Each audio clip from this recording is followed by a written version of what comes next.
topics and opinions expressed in the following show are solely those of the host and their guests and not those of W4CY Radio, its employees, or affiliates. We make no recommendations or endorsements for radio show programs, services, or products mentioned on air or on our web. No liability, explicit or implied, shall be extended to W4CY Radio or its employees or affiliates. Any questions or comments should be directed to those show hosts. Thank you for choosing W4CY Radio.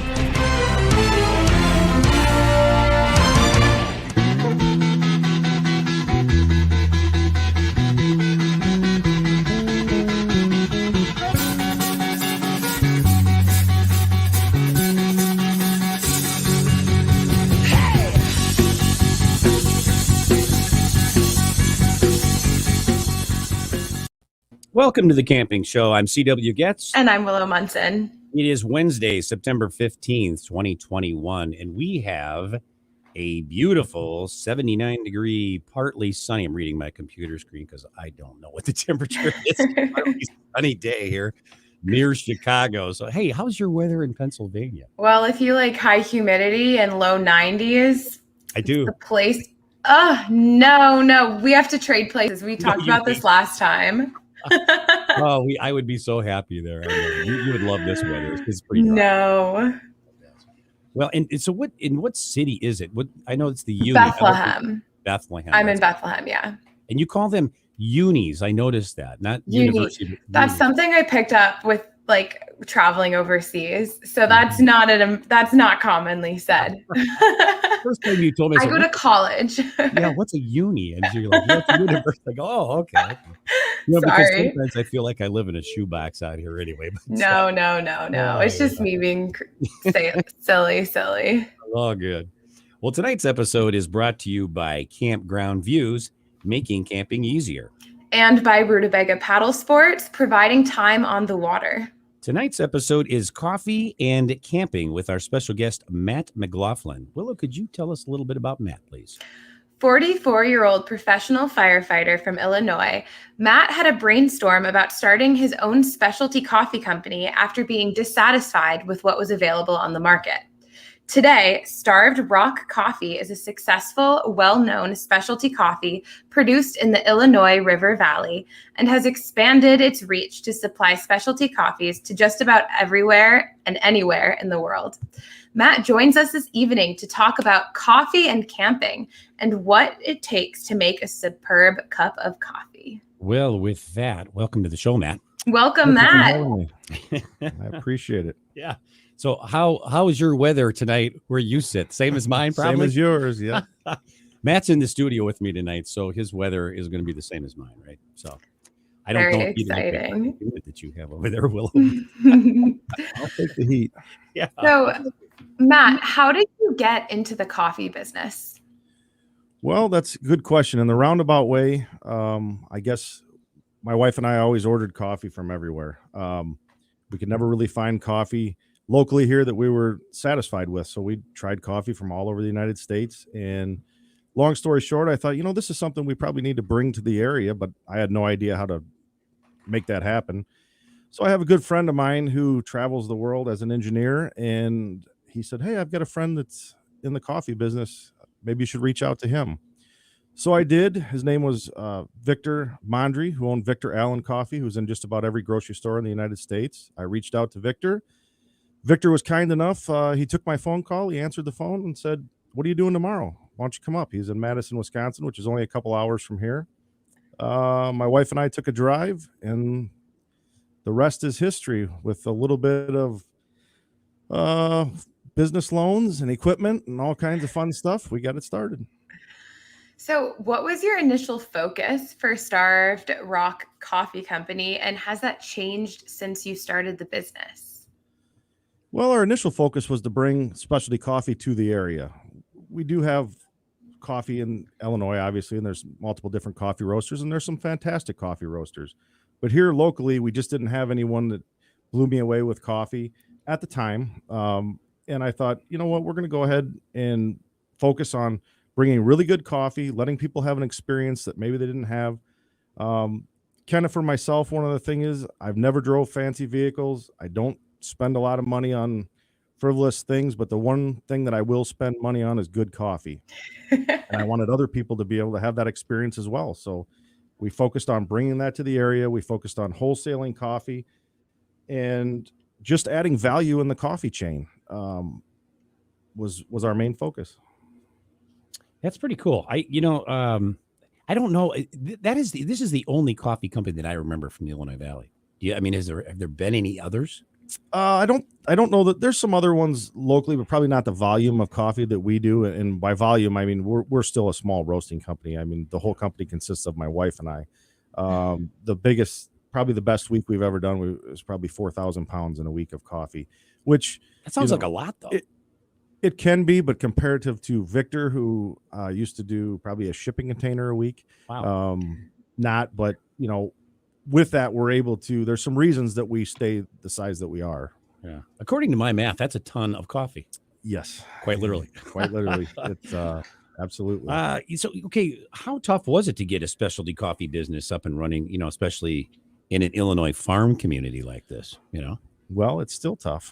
Yeah. It's still something we focus on education. I think education is the biggest thing that we bring to the area. And by no means am I a barista. So, but it really takes getting people, number one, to buy your coffee. And most people will always buy your coffee one time, but you have to have something that really grabs them and brings them in. Keeps them there. Right? Keeps them there. Yeah, right, right. Everybody will try it, but getting repeat customers and showing them that there are different levels of coffee and that, there are people that just want to drink their coffee in the morning and all they want is that wake up.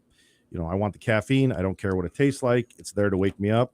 And then there's some other people that maybe want the coffee as more of an experience. They want it to taste good. And that's kind of what we focused on bringing. So in some aspects, it was extremely hard. And in other aspects, people were really welcoming and supportive. Yeah. And, our core group here in the area, I would say I've probably saturated this area probably the most that you can. We probably have as many, once in a while you get some new customers, but for the most part, people in this immediate area know us. Yeah. So we've done well with that, but you're always looking for more. I'm the kind of guy that wants both. Sure.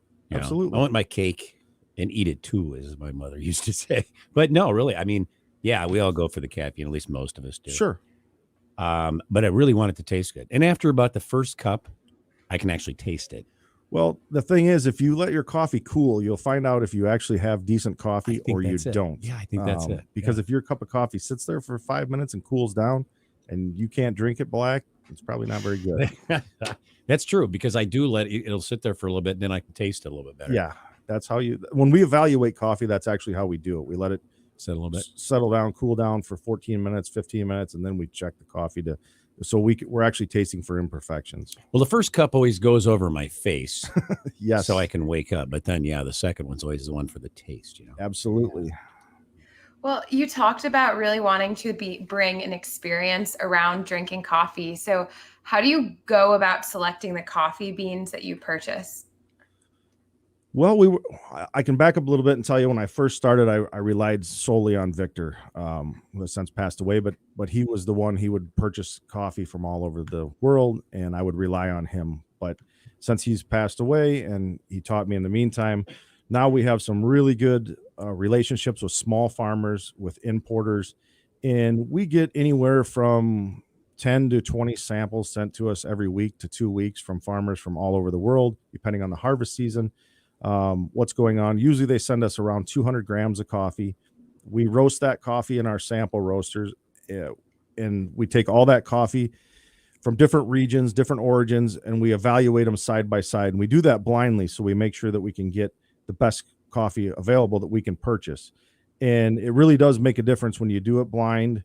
You taste it, and out of probably 50, I'll just use a Colombian coffee, for example. Out of 50 Colombian coffees that I tasted recently, probably only 5 to 6 of them really stood out that I said, hey, these are ones that we want to buy. Wow.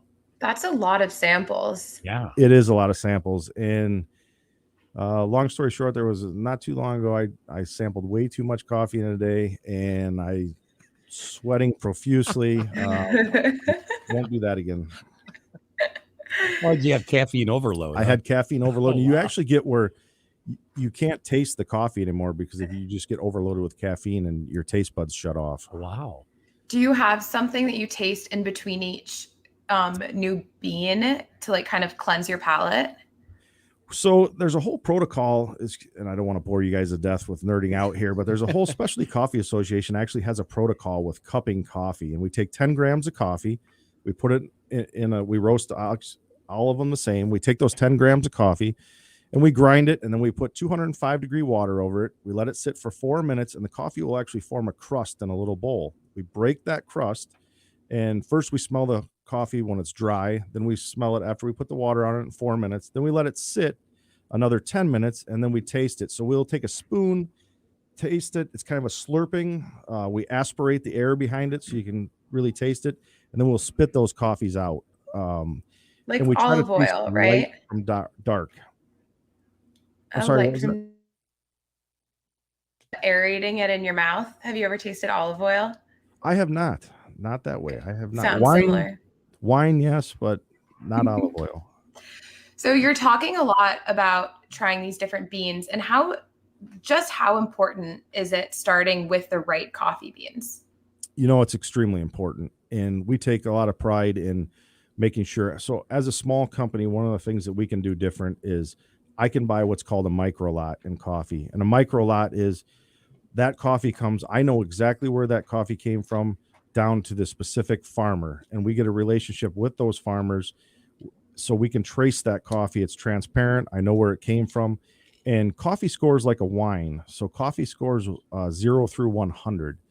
And every coffee that we try to buy is generally scores above an 85. We do have some Ethiopian coffees that get up in the 89, the 90s. You're not going to find any that get up much over 90.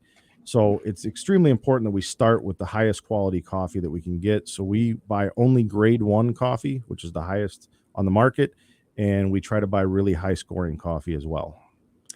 You may have answered this, but what is it exactly that makes some coffees taste better than others? Well, it starts with the climate. Climate has a lot to do with it. So the higher the elevation, generally with coffees, the more sugars that are in the coffee. Oh, wow. So some coffees will just have more sugar content. So Brazils are generally grown at a lower elevation, so they don't have as much sugar content. So they're more of a nutty flavoring coffee. Wow. Or when you get into the African coffees, Kenyan, Ethiopians, they have a lot more sugar content in them. They're a lot sweeter. And it really comes down to personal preference as well, because what I like for a coffee, you may taste and say, well, I don't like that. So it's important that we are transparent with our coffees. We tell people which origin of coffees are in there. And before COVID hit, we at a lot of our cafe partners, we were able to go and do cuppings so you could taste different coffee origins and say, hey, I really like a nutty coffee. That's a Brazil. Wow. I like a chocolatey one. That comes from the Willow region of Colombia. I like one that's really earthy. Well, that generally tends to be your Indonesian coffees. And if you want fruity, you get into the African coffees, but you also, there's 2 different processes of coffees. There's a natural processed and a wash process. And a natural process, if anybody's out there looking to buy coffee, natural process will always be the wild, fruitier flavored coffees. I have a friend who likes chocolate. I just heard you say chocolate. Where's that come from? So when we say cupping notes in coffee, we're talking about when we taste the coffee, what I perceive I'm tasting. Yeah, so okay. It's easier for me to say, this reminds me of chocolate. This reminds me of wine or something fermented. Oh, wow. So Okay. we add that to our bags of our cupping notes. So it gives you a guidance of when you're looking to purchase coffee, I do like something that's fruity or I don't. Yeah, interesting. So you really need to figure out which origins, what you like for flavor profiles, where the origins you can get those coffees from, and go from there. Well, what kind of coffee do you what kind of coffee do you drink normally? Normally, so on like if I'm just drinking it for caffeine, I don't care. But when I am living with people who have money, I don't know. It depends. Usually it's more of like sub-Saharan African region, so like Uganda. And usually it is the more fruity notes, so air dried. Oh. Sure. So you will find that different regions it just depends on, a Kenyan will always be really expensive, but you might be able to get a Uganda for a little bit less money. It just depends on the regions and the exporting and where it comes out of. You can get some beautiful coffees, maybe one region over, that have the same cupping notes, but they don't have the same taxing or laws that are coming out of there. Wow. I had, when you and I first had a conversation, you said, what kind of coffee do you normally drink? Because you brought me some coffee, and I got to show you this here. But I got to show you this. This is a beautiful bag, by the way. Thank you. This is the Rock. I love this. This is cool, man. And if you can, there you go. And these are whole beans, and because, and I don't know if I should admit this on the air, but I'm a K-cup person, so Nothing wrong with that. right. So I don't have a grinder anymore. I used to, but and you're gonna give me some ground coffee, so I appreciate I that. can do Yeah, that for sure. But I like Sumatra. Sure. Yeah, that's just kind of my.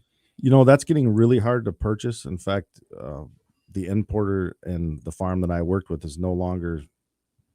That Sumatra is no longer available. So wow. They have some really cool bags come out of they usually have a tiger on them. The ones we've been getting, they're really nice, and the coffee is really good. But that Sumatra coats your tongue. Either people love Sumatra or they hate it. I do. So that's like telling me they stopped making Heineken. Yeah, that's just terrible. Absolutely interesting. Oh, wow. I know you already touched on this a little bit, but do you think you could expand on how the roasting process works? Like walk us through it step by step. So again, I'll back up a little bit. First thing we do is we get samples sent in. We run those samples through our Aikawa sample roaster, which is a small brand, a little air roaster. We're able to control off our computer. So we roast all those samples. Once we decide the coffee that we're going to purchase, obviously we buy it. It gets imported in the United States. We get it shipped here. And then we have what we call our production roaster, which is they're the oldest manufacturer in the world. It's a Probat who manufactures it. So I will start out.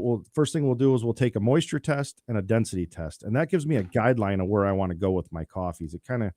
Each coffee is roasted different depending on density, moisture, and what we're looking for.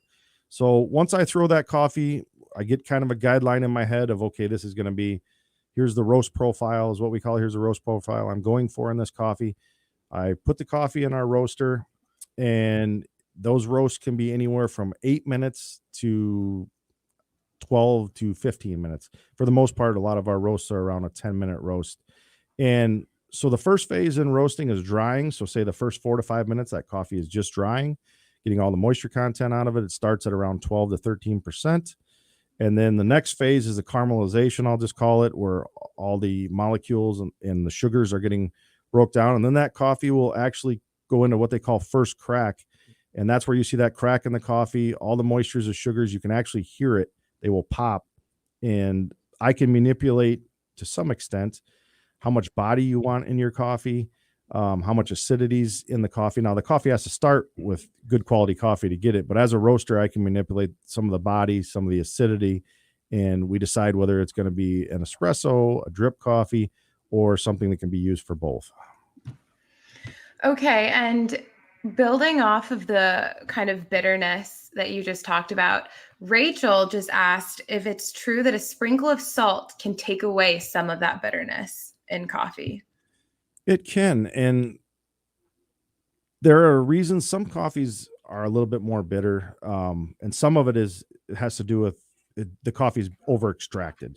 And what I mean by that, and when you're brewing it, instead of it being a 4-minute brew time or a 5-minute, if it gets into the 6 minutes, say, that coffee can be bitter. On the other end of the spectrum, if your coffee is under extracted, it will become sour. You can always hide bitterness with a little bit of cream, a little bit of sugar, maybe a little salt. Yes, I do that. But you cannot cover up sour with milk or cream. It will just make it worse. I've used sour cream before, and not the kind that comes in the jar. This cream that went bad. And it was like, this is really weird tasting, but then Absolutely. I figured it out. Yeah. So, yeah, some coffees just have a little bit bitter taste to them, but a lot of it has to do with the way it's roasted and the way it's brewed as well.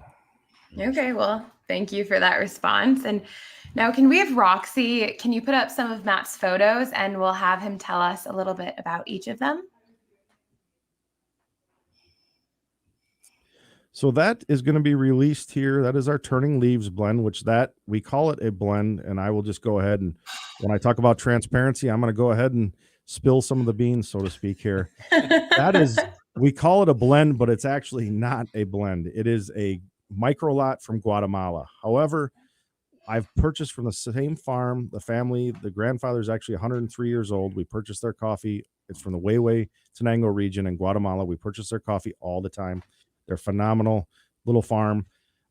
We put that coffee originally as just a straight Guatemalan for fall, and people were afraid of it. So my wife came up with that design, and we put it back on the market, and we sell out almost. That coffee will sell out immediately as the Turning Leaves blend. When in all reality, it's a beautiful Guatemalan coffee. It looks like the advertise like for pumpkin spice that you see. Yeah, I like that. I like that. Yeah. So we have a graphic artist that helps us. That she's amazing, and we give her some ideas, and she comes up with that stuff. Cool.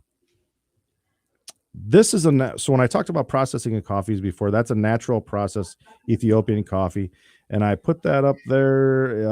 As you can see, it's a grade 1 coffee, which again, coffees come in 5 grades, 5 being the lowest, 1 being the highest, and we buy only grade 1 coffee. That's what the G1 stands for. I'm assuming. Okay. Yeah. Interesting. So that is one of our other farmers that we work with quite a bit, and he has some amazing coffee as well. And then when you see the Newark, New Jersey down on the bottom, that's just where most coffees in the United States either come into California or New Jersey to 2 different ports, and they're all warehoused there. Okay. And then that's where we get them shipped out of. And this is just what they call, there's 2 bags. There's a burlap sack, and then there's that green, which they call a Grain Pro. So that's, again, we pay more for that, but that keeps the coffee fresher. It was like a poly yes. Right? Yeah. Yep. Interesting. The coffee never used to be in those bags, and that's something that's pretty new to coffee. Oh. The lower grades you won't see it, but in the higher graded coffees you will. Otherwise, they would probably get a little stale, maybe. Yep. Yeah. This is just one of our cups. Again, we have on our website. They're well made. They're up in Wisconsin, and kind of in the morning when I'm having a cup of coffee, that's actually my go-to cup. So I want one. I love that cup. It's perfect for the winter time. It's a very winter cup. Oh yeah, absolutely. This is our Nicaraguan. That's another one of it where we just ordered it. It's was cool just bag. Harvested. Those are our black bags. So we used to put those as only our really I don't want to say it. They're all high end, but only our really fruity, usually coffees or something crazy. One of those. But it just depends what we have going on. That Nicaraguan I thought needed a special bag, so it goes in the black bag. It's cool. Looks like the Batman bag. Yep. And this is just some of the displays we have at our local grocery store here, the Hy-Vee. That's actually the high school welding class made that rack. So wow, it's pretty neat. And this is at a restaurant partner of ours. They've got some drinks with coffee and spirits in them. Bash over in Ottawa, Illinois, and they're fantastic. What they can come up with. What is that drink? What is that drink there? That let's go back there. I forget what he calls that, but it's on the menu, and if you ask for it, I'm sure they'll. Looks like Bailey's Irish Cream or something. There is gorgeous. There you go. Yeah. Some coffee liqueur and then actual coffee in there. Like that. And this is just a Mocha Master brewer. So a lot of people don't know, but if you're going to spend the money to buy specialty coffee, you really should look into a specialty coffee brewer. It makes a big difference in brewing your coffee because of the fact that it's got some pauses. So it will put the first about 40 seconds of water in your coffee, and it will let that coffee, what we call bloom. And since it's fresh roasted, there's carbon dioxide trying to get off that coffee. Wow. And that allows the carbon dioxide to get off the coffee, and you're actually able to extract more of the good flavors you want out of the coffee. Wow. So it's like it perks a little, or not say perk, but a little bit, and then it stops, pauses. Yep. And then it'll go again. So when you go and buy your coffee at most specialty coffee shops, they're going to have, most of them are going to be Fetco brewers, and they're going to have their own recipe set with where the coffee is going to come down, or the water's going to come down, and it's going to bloom, and you'll just be able to extract more of what you want out of those coffees. Yeah. I mean, this is what we're going to talk about the camp coffee. Willow, do you know any of this stuff? Is this is this news to you? I mean, short answer is no. There are a couple things like blooming your coffee that I'm familiar about because my uncle's a coffee fanatic. He's about the experience. It's full experience. I love that. That's, on the weekends, I brew my coffee much different than I do on the weekdays because I have time. No pun intended, but I'm pretty green on all this stuff because I didn't know anything about blooming. And so it sounds like it's a little bit like wine. Absolutely. I'm a big Cabernet drinker, so that kind of helps me back and forth. So this is an easy transition for you. Absolutely. Much easier. Oh my gosh. I just wish I could do more wine tasting. Yeah. When are you going to start your wine company? I wish. Trust me. All right. So is that the end of the? Oh, we got one more. I'm sorry. Yeah. And that's just my wife, Aw. aka my boss. If it wasn't for her, I promise you the company wouldn't be successful, because when my brain spins all the time, she actually slows me down and keeps me focused. So Oh wow. she does all the packaging. Every bag of coffee that comes out of our warehouse, she physically packages it. She ships it. She takes care of all the billing. I have the easy job. The only job that I do is roast coffee. So I have it made. And this is a very hands-on because you know Yes. what happens is the owner goes in the office, and then employees or other people, not to say Right. anything bad about employees, but then they're not even making their coffee anymore. But you guys are definitely seriously still There's only hands-on. two of us. When you Wow. call when someone calls us, it's going to be my wife answering or myself, and we're going to be fielding calls. We're always happy to answer questions with coffee. That's great. That's part of what we take pride in is that we're available and that we're here to help. Oh, what kind of coffees are the most popular, the light or the dark coffees? So that's a great question. When we originally came out in this area, my focus was going to be I was only going to roast really light, fruity African coffees. Oh wow. Okay. And I quickly realized that we would be out of business because for the majority of people that are drinking the coffee in the red can or the blue can, and that's totally fine, that's too big of a jump for them to jump into a light roast. Because number one, you really need to know how to extract some of these coffees, and they don't really have that coffee, what people perceive as the coffee flavor, which is what I perceive as Robusta and a really kind of rubber taste. So okay. But we try to have something for everybody. So we do have a light roasts, we do have dark roasts, we have medium, and it's a transition. We try to get everybody to transition over to the light roast because it's more of an experience. So when we do the coffee cuppings at our cafe partners, people will always look at them and we let them cup the coffees, and every time they say, I love the smell of that dark roast.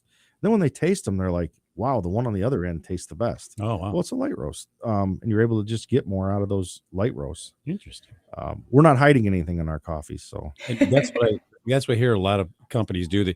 The dark stuff hides a lot of imperfections. So there are a couple reasons roasters roast dark, and one of the reasons is to hide imperfections. Yeah. If when a coffee cools, you can taste imperfections. The darker you roast it, the more you can roast that stuff out of it, and you're only tasting what us roasters call a roasty coffee. You're tasting, it's kind of more burnt, bitter tasting, a little more harsh.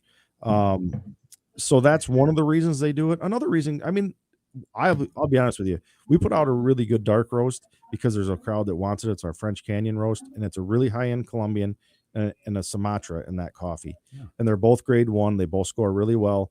And I take them just on the verge of what they call second crack, where they're dark and they're able to take cream and sugar. So some of these lighter roasts, you can't really put as much cream and sugar in them, where a dark roast will take that cream and sugar. So try to have something for everybody. That's cool. Okay, well, we're going to take a break, but don't go away. We'll be back with more of the Camping Show on W4CY Radio and Talk 4 TV after these messages.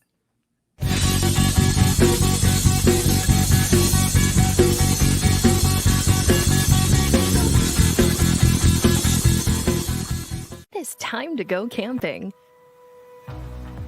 Introducing Campground Views virtual tours.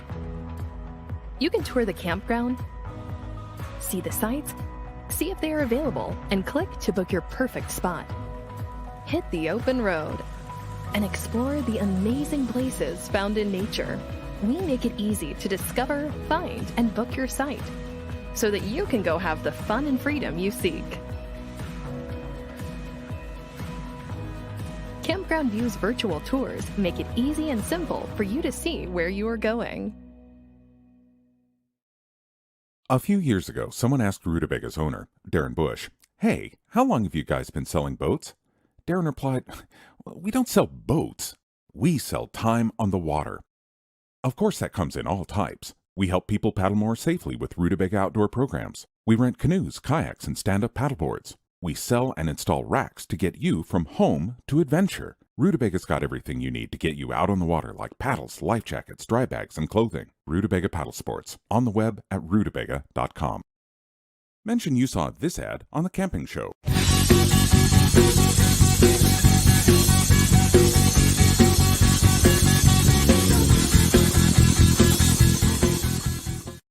And we're back with our guest, Matt McLaughlin, on the Camping Show. Matt, here's something I found interesting. Apparently, the type of water that you use to make coffee makes a big difference. Yeah. Why is that? So water is, most of the coffee is made up of actually water. You've got, I'm terrible in the percentages. I'm not a barista, but let's say 90% is your water that's going in there. So Okay. you need the right amount of minerals in your water. So when you go to these cafes and coffee always tastes perfect, and you're like, it's kind of like going to McDonald's and you're ordering a Coke and you're like, why does it always taste better here? Well, it's their water filtration system. Oh, wow, really? And the cafes are the same way. They have the perfect amount of minerals going in the water. So if you don't have, say you have reverse osmosis, Which I do, and that's what I was just going to ask. yeah, if you have reverse osmosis, you're removing all the minerals from the water.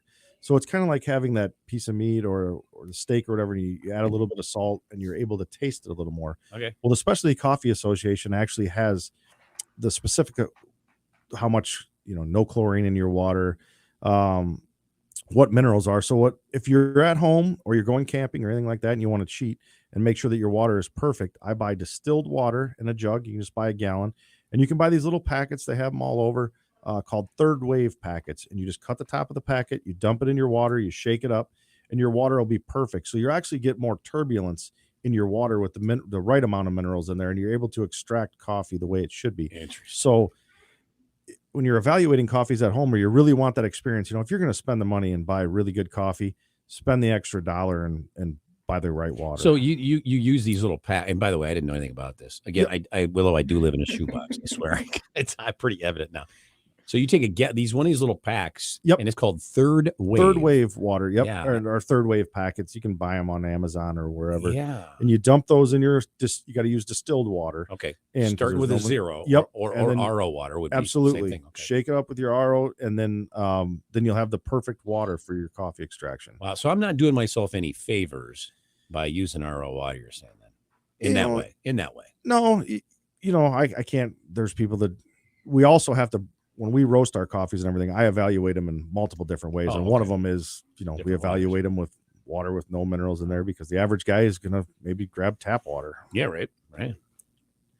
Okay, well, Roxy, do you think we can throw up a question by Donald? He's asking, what is the best way to prepare coffee in a field press? I'm by a field press. I don't know if he means AeroPress. I bet he's talking about like a coffee press that we would use at camp. Okay. You know what I'm saying? If I was going to camp for myself, I would start out with, I'd bring water with you. And again, an easy way to do it is just bring a gallon of distilled water or a half gallon, whatever you want. Put your third wave packet in there so your water's right.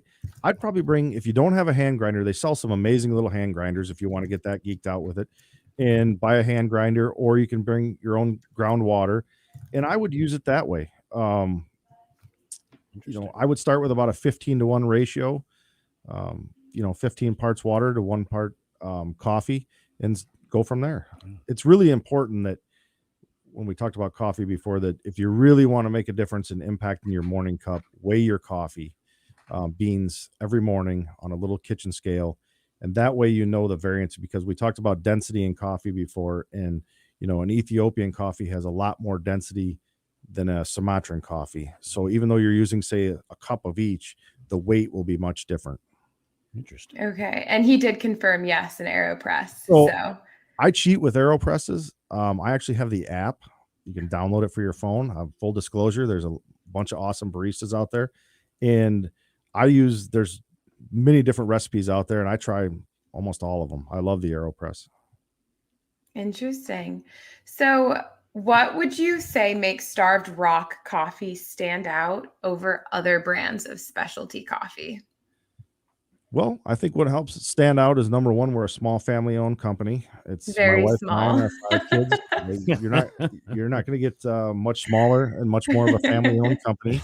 Number two, I am able, and I won't waver on this with transparency, I'm able to go out and buy these micro lots of coffee that we talked about. So I'm able to talk to the farmer and go, okay, you only have 10 bags of this one particular Weiwei Tenango. I want all 10 of your highest grade coffee you have available.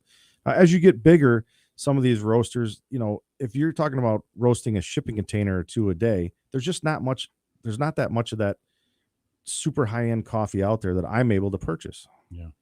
Yeah.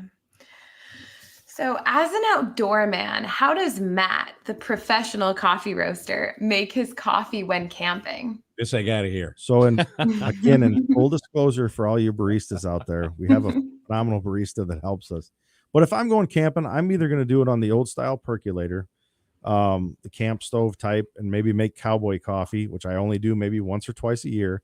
But for the most part, I'm going to go with the AeroPress, which we talked about before, and probably make an Americano, or I'm going to do a French press. A French press is super forgiving. And to me, that's really the easiest thing to do camping. You bring your water, you bring your ground coffee, you bring your French press, and you really can't screw it up. The French press is the most forgiving coffee brewer, in my opinion, that we can use. And I would probably take a French press, and you're able to make multiple pots of coffee. And again, with the French press, I go with a 15-to-1 ratio and a little bit coarser grind than I would for drip coffee. And I would definitely let it get a little bit of a bloom on it, give it a stir, wait about 5 minutes, and go from there. I don't mean to interrupt here because we're running a little short on time, but is it better? Is that better than a pour over? Because that's what I do at camp. They're both great. Okay. I mean, they're just the only reason with the French press is it gives you a little more coffee. Oh, interesting. So, interesting. And I'm lazy, Me too. Me too. That's why I do the pour over, because I don't want to mess with all the other cleaning everything up after. Absolutely. Yeah. We've got a special guest in the house. Roxy, can you bring our special guest up here, if you would, please? We asked Mr. Jerry Vandiver if he would be willing to make a special appearance on tonight's episode to perform a song he wrote. And we're thrilled to tell you that Jerry agreed to do it for us. Well, you pay so well. Yeah, well, we try to accommodate here. But this is a very appropriate song for this episode, wouldn't you say, Willow? Yeah, I'm excited. How you doing, Jerry, by the way? I'm doing great. We have 79 degrees here. I'm just going to ask you, what's your weather? Yeah, I knew you were, so I thought I'd jump at the chance to beat you to it. Hey, is it humid, though? We got humid. It is humid. It is the South. I'm in Nashville, Tennessee, so there's no such thing as not humid here. Hey, Don. I love it. Oh, man. Yeah. So, okay. Well, if you're ready, are you ready? I am ready. All And right, since I saw that Don's on here, I'm going to kind of dedicate this song to him as well, because we were going to go on a solo trip in the Boundary Waters and test this coffee conundrum that we have here. And at the last minute, he didn't get a chance to do it. So I hope we can do it next year. So this is for you, especially Don. And Matt, I'm already on the website getting ready to buy some of your coffee. I love your detail, your attention to it all. It's just really, really great. It's very campers and coffee goes together, and we're going to hear you can attest to this. So I'm excited about this. Here we go. I was trying to figure out a way to get Starbucks coffee into the lyrics of the song, but it's just too many syllables right now, man. I'll work on it. Oh, here to perform Camp Coffee is Mr. Jerry Van. Here we go. Crawl out of the tent. First thing I do, fire up the pocket rocket, start the brew. Wait for a whiff of that wake me up aroma, and then I'm in a happy camper moment. With my hands around the mud, watching the mist rise, the first hot sip, opening my eyes, French press, ground fresh, dipping back, percolator, cafe, gourmets. Now you know I savor time with my morning cup. Too many things of camp coffee. Now later tonight, when dinner's long gone, campfire started and the dishes are done. A blue mug's waiting on my caffeine fix with a little extra something thrown into the mix. With my hands around the mud, watching the sunset, first hot sip. How good can it get? Smith's chocolate chip, dunk a little cookie in it, Jim Beam, Irish cream, Maker's Mark amaretto, put it in my evening cup. camp coffee. Bear got the food, no problem. Wash the tent pegs, I can solve it. Holes in the tarp, that's easy to fix. Oh, but run out of coffee. It's the end of the trip. Gotta have my hands around the mud, watching the mist rise, the first hot sip, opening my eyes, French press, ground fresh, dipping back, percolator, cafe, gourmet, special blend, you know I savor, Swiss Miss, chocolate chip, dunk a little cookie in it, Jim Beam, Irish cream, Maker's Mark, amaretto, it's all about me and my cup. It's something that I'll never give up. We'll have a seat, I'll pour you a cup of camp coffee. Camp coffee. Starved Rock Camp Coffee. That's awesome. I got it in. Wow. Thank Love you, it. Jerry. I appreciate it, man. That My was better pleasure. than I expected. Fantastic. Well, there you go. See, why should you expect less, Willow? You know- Come on. Sorry, I don't know what I was thinking. And by the way, and you're showing the website. If you go to that website, there's actually a video of that song up on the website. You can. It's got all kinds of great shots of different people Yes. enjoying their camp coffee. And I want to tell people, for those of you out there that, like myself, that live in a shoebox, Jerry Vandiver is a rock star. And I shouldn't say rock, I should say country star, because but why don't you Wherever. give us some guys. You've written songs for some very, very popular, famous people. Well, I've Yeah. been very fortunate. Well, drop me a few names here, because Okay, I want everybody to know this. Barbara Mandrell, Lee Greenwood, the Oak Ridge Boys, Tim McGraw, Lone Star, Phil Vassar, they've all recorded songs of mine. So Tim And McGraw's recorded 2 of them, fortunately, which is really why I can afford to buy your Starved Rock Camp coffee there.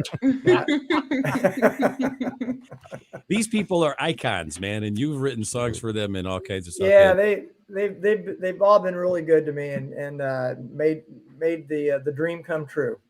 well, and then your violinist, Fiddle player. Well, that's right, yeah, country's yeah. fiddle player, who Yeah. has also been on this show, the camping show. Caitlin.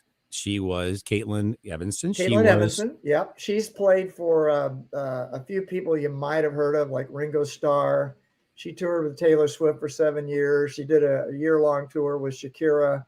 And she's got a call from the Jimmy Buffett camp. I'm a little worried that she might be going out with him no. instead of me, but yeah, no, she's the best. We've been writing a bunch of songs together and are having a blast, and hopefully we'll be out there in the live music land soon with Well, those you songs. guys are true, not rock stars, but country stars. And yeah, and we're very honored to have you. Well, it's my pleasure. Believe Yeah. me. Absolutely. That's Thank you so fantastic. much. Well, as we close out tonight's episode, Matt, would you tell our viewers and listeners where they can go to learn more about the Starved Rock Company and to purchase your amazing coffee? Well, we have a website. It's starvedrockcoffeecompany.com. And of course, if you want to get bored and want some entertainment, you can always follow along on our social medias, Instagram and TikTok, of course. Do you have, I don't want to ask you this before we close out. Is your coffee available in stores?